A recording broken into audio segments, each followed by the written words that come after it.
வணக்கம் மினிஸ்டர். என்னம்மா நல்லா இருக்கீங்களா? நல்லா இருக்கேன். బుద్ధుందా మీకు? ఊరోళ్ళ స్థలంలో బిల్డింగ్ కట్టి దాన్ని స్మూత్ గా డీల్ చేయకుండా అరాచకం చేస్తారా? ఇంతవరకు ఎవరో ఖర్చు అయింది? 180 కోట్లు. నేనెంత ఇచ్చాను? 160 CR. మీరెంత పెట్టారు? 20 కోట్లు 30 ఎకరాల స్థలం. ఆ స్థలంలో మీరు బిల్డింగ్ కట్టలేదు కదా. ఇంతే కదయ్యా మీ తెలివి. వేలూరు డిస్ట్రిక్ట్కి ఏమీ చేయలేదు. ఎప్పుడు మెడికల్ కాలేజీ తెరుస్తారని సీఎం డేట్ అడుగుతూనే ఉన్నారు. బినామీగా ఉండడానికి ఒక అర్హత వేణు. ఏయ్ సర్వణ కుమార్, చెప్పిన డేట్కి భూమి పూజ చేశానా? బిల్డింగ్ కట్టి పూర్తి చేశానా? గృహప్రవేశం చేశానా? అదే విధంగా నువ్వు చెప్పిన డేట్కి కాలేజ్ ఓపెన్ చేస్తాం. అదిలో మాత్రం ఇరుక్కాదు. సైట్ నే రిజిస్టర్ చేయలేదు, మరి ఎలాగ కాలేజ్ ఓపెన్ చేస్తావు? నేను కిరీటం పడిపోతుందని కంగారు పడుతుంటే నువ్వు పంచ ఊడిపోతుందని గోల పెడుతున్నావు. ఆ దయ్యాన్ని చంపిన తర్వాత స్థలాన్ని రిజిస్టర్ చేస్తాను, అర్థమైందా? వాళ్ళకి ఆ స్థలం కన్ఫర్మ్గా కావాలి. మీ కూతురికి ఏమైనా అయితే ఆ స్థలం వాళ్ళకి దక్కదు. మరి ఎందుకు తనని చంపాలని చూస్తున్నారు?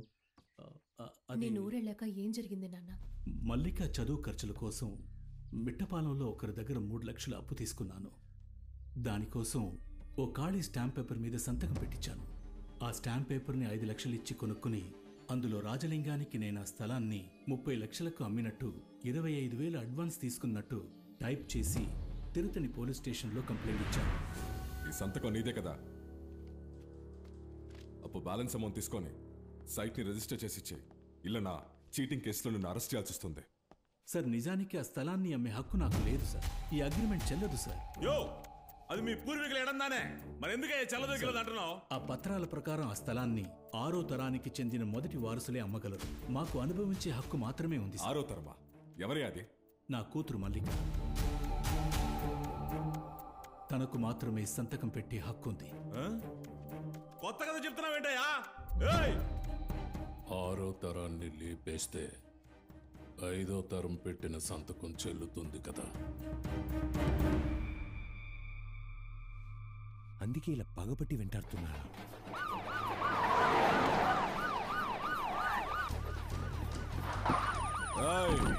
నీదైనా రత్నం? అవునా, వచ్చి బండెక్కు. ఎందుకు? నడి రోడ్డు మీద నలుగురిని తరుముకుంటూ వెళ్ళి నరికావు. రాజలింగం కార్ని దొంగలించావు. అదుకు అరెస్ట్ వారెంట్ ఇరుకా? ఇరుకు ఇంగేదారు ఇప్పవే కాదు. ఏం రత్నం, ఎవరు వీళ్ళంతా? ఎందుకు వచ్చారు ఇక్కడికి? నన్ను అరెస్ట్ చేయడానికి వచ్చారు. వారెంట్ అడిగితే తుపాకీ చూపించి బెదిరిస్తున్నారు. ఎంత ధైర్యం ఉంటే పర్మిషన్ లేకుండా బార్డర్ దాటి ఎంతమంది మూకలేసుకొస్తావు? నాంగ తమిళనాడు పోలీస్ రెస్పెక్టోட பேசுங்க. రై, నీ ఊళ్ళో ఉన్నంత వరకే నీకు పోలీస్ అనే మర్యాద. బార్డర్ దాటొస్తే నువ్వు నాకు వాచ్మెన్ వేరా? రే మూర్తి, వీళ్ళ గేట్ మూసారా? ఒక్కడు కూడా ఇక్కడి నుంచి బయటకు వెళ్ళరా? అందరినీ చొక్కాలు విప్పి కూర్చోబెట్టరా. చొక్కాలు విప్పండి, టోపీలు తీయండి, విప్పండిరా. ఏమైందిరా? పోలీసులు గొడవ చేస్తున్నారా? ఎవరిని అరెస్ట్ చేస్తారా? ఏంటి గొడవ? తుపాకీ చూపించి బెదిరిస్తున్నాడు. రే మహేష్, వేసారావండి. తమిళనాడు సారో అన్నతోనేనా?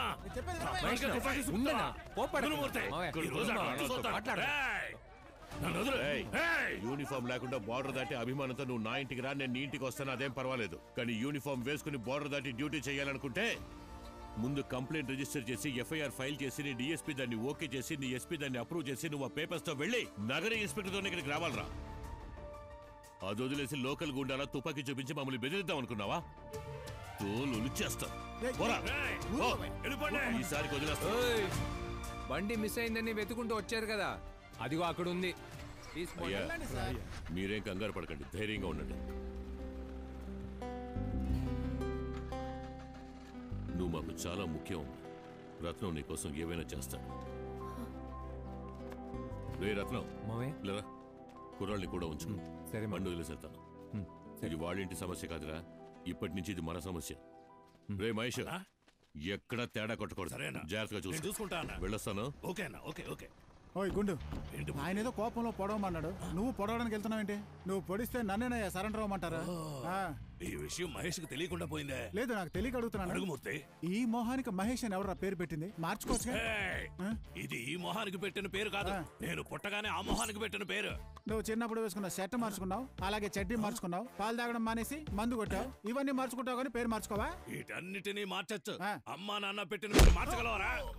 అన్నా చెప్పాబు. ఓ ఇల్లు అద్దె కావాలి. ముక్కు మీద రక్కేసిందబ్బా. ఎలాంటి ఇల్లు కావాలి బాబు? ఇల్లంటే ఇల్లు కాదు, ఓ పశువుల పాకలా ఉంటే చాలు. చూస్తాను బాబు. అలాగే మెయిన్ రోడ్ లో ఒక టిఫిన్ కొట్టు చూశాను. మన కుర్రాళ్ళంతా అక్కడికి వెళ్ళి తింటారు. మనోడు కొట్టే ఆకన్నా చూసుకుందా. నానా వాళ్ళందరూ ఉండడానికి బయట ఇల్లు వెతుక్కుంటున్నారు.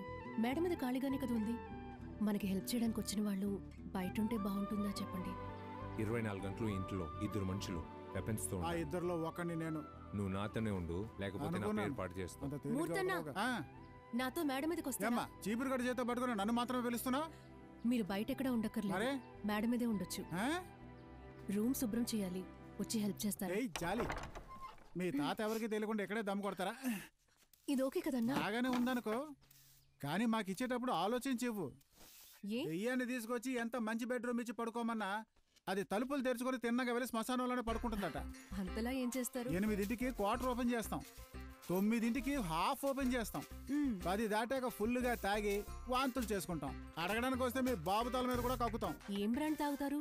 డబ్బులు ఎక్కువ ఉన్నాయనుకో ఎంచక్క ఫారిన్ సరుకు తెచ్చుకొని పొలైట్ గా తాగుతాం. డబ్బులు తక్కువ ఉంటే టాయిలెట్టే లేని లోకల్ బార్ లో ఒకే ఒక ఆమ్లెట్ కొనుక్కొని కంపు కొట్టే సరుకు తాగి 3 రోజులు తలనొప్పితో పడుకుంటాం అంతే. సరే, రోజు 2 బాటిల్ నేనే కొని ఉంచుతాను. ఏంటి? ఎంజాయ్. అమ్మా ఇదిగో, నాతో చెప్పినట్టు ఇంకెవరితోనూ చెప్పకే. కిందనున్నాడే గడ్డపార రత్నం, వాడికి నువ్వు చెప్పింది తెలిస్తే గొంతులోకి దించి వెనక నుంచి తీసేస్తాడు. వద్దే. రేయ్, మర్యాద గల ఊరు, గౌరవం గల ఫ్యామిలీ. వాళ్ళ ఇంట్లోకి రమ్మన్నారని మందేసి లోపలికి వెళ్ళారు. లేదన్నా, పుచ్చ లేచిపోతుంది. అర్థమైందా? ఏంటమ్మా అది? మీరు బయట ఎక్కడికి వెళ్ళి భోంచేయక్కర్లేదు, అమ్మ మీకు కలిపే వండుతుంది. అయ్యే అదేమొద్దు. అయినా మీరు ఇక్కడుంటే ఈ సమస్యలన్నీ తీరని ఒకరోజు ఇంటికి వచ్చి భోంచేస్తాను. ఆ రోజు కోడి కూర పెట్టు, హ్యాపీగా తింటాను.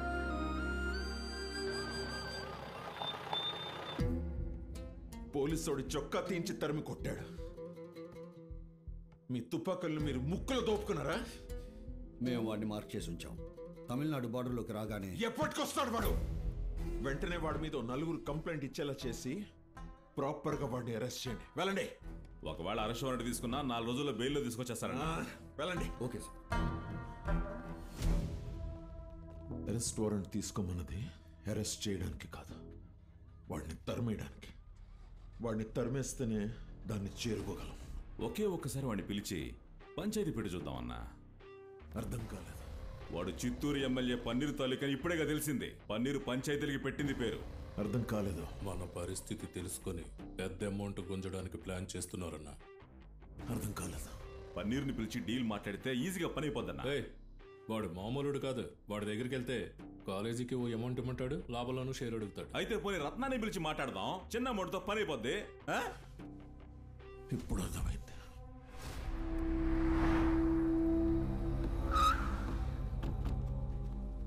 మేము లింగం మనుషులం. అర్థమైంది. పరోటా తినడానికి వచ్చారా? తిన్నగా మ్యాటర్కి వస్తా. ఆ సమస్య నుంచి తప్పుకో, దానికో అమౌంట్. లేదా సైట్ ని నువ్వే రిజిస్టర్ చేసిచ్చాయి, దానికో అమౌంట్. అప్పురం చెప్పు. ఆ పిల్లను కూడా ఖతం చేసేయి, దానికో పెరిగి అమౌంట్. డీల్ చాలా పెద్దది కదా, లింగంతోనే మాట్లాడేద్దామా? అయితే పద. వీడియో కాల్లో మాట్లాడదామన్నా లోఫర్. ఫోన్ చేసి ఇవ్వరా నా కొడక్క. రే, ఫోన్ ని నేరుగా పట్టుకో. నేరదా ఇరుకునే. తల కిందులుగా ఉంది, నేరుగా పట్టుకో. నేరదానే ఇరుకే. వాడి వల్ల కాదు లింగం, ఎందుకంటే వాడిని తలకిందులుగా కట్టి వేలాడి తీశాను. ఏంటి? నీకు ఆ స్థలమే కదా కావాలి, మరెందుకురా అమ్మాయిని చంపాలని తరుముతున్నావు? చెప్పరా, చెప్పమంటుంటే చెప్పు. చెప్పమంటు చెప్పరా. లింగం, నేను అనుకున్నది కరెక్ట్ అని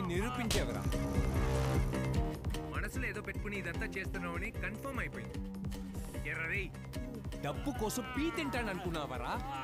లక్ష్యం కోసం హత్య చేసేవాడు. చూస్తావా చూస్తావా? రే ఆ అమ్మాయి నా ప్రాణం, నా ఊపిరి, నా రక్తం, నా శ్వాస. తన వేలి గోటి మీద కానీ, వేళ్ల మీద కానీ, ఒంటి మీద కానీ ఒక్క గీత పడినా తిరుతని కాదు, బేలూరు కాదు, తమిళనాడు కాదు, కేరళ కాదు, నువ్వు ఎక్కడికి వెళ్ళి దాక్కున్నా ఎన్ని రోజులైనా నిన్ను వెతుకుంటూ వచ్చి నరికేస్తాన్రా.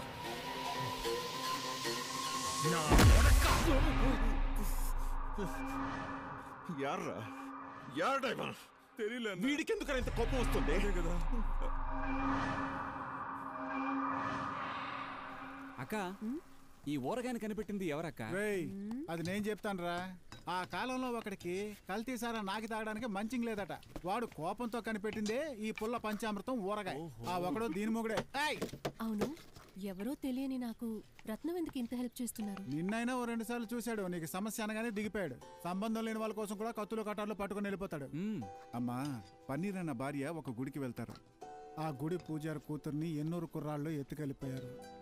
అప్పుడు అన్న రత్నంతో వస్తే ఆ అమ్మాయితో రా, లేదంటే రావద్దు అనేశారు. మేమందరం ఎన్నూరు హార్బర్లో ఓ 1 వారం రోజులు దాక్కున్నాం. ఒకరోజు అమ్మాయిని బోట్లో ఎక్కిస్తున్నారు. అది చూసి రత్నం బోట్లోకి దూకి ఇద్దరిని నరికి పారేశాడు. నన్ను వీపు మీద 2 సార్లు పొడిచారు. రత్నాన్ని 4 చోట్ల నరికారు. ఆ నొప్పిని భరిస్తూ ఆ అమ్మాయిని కారులో ఎక్కించుకుని ఊపిరి బిగబెట్టుకుని ఆంధ్ర బోర్డర్లోకి వచ్చేసాం. తర్వాతే మాకు ప్రాణం లేచి వచ్చింది. అందరం సిఎంసి హాస్పిటల్లో 12 రోజులు రక్తం ఎక్కించుకుంటూ పడున్నాం. అలాంటి మమ్మల్ని పోలీస్ ఎన్కౌంటర్లో చంపేయాలంటున్నారు. నువ్వెందుకమ్మా ఫీల్ అవుతున్నావు? మంచివాళ్ళు చెడ్డవాళ్ళు అనేది వాళ్ళు చేసే చేతల్లో లేదు, మనం చూసే చూపుల్లోనే ఉంది.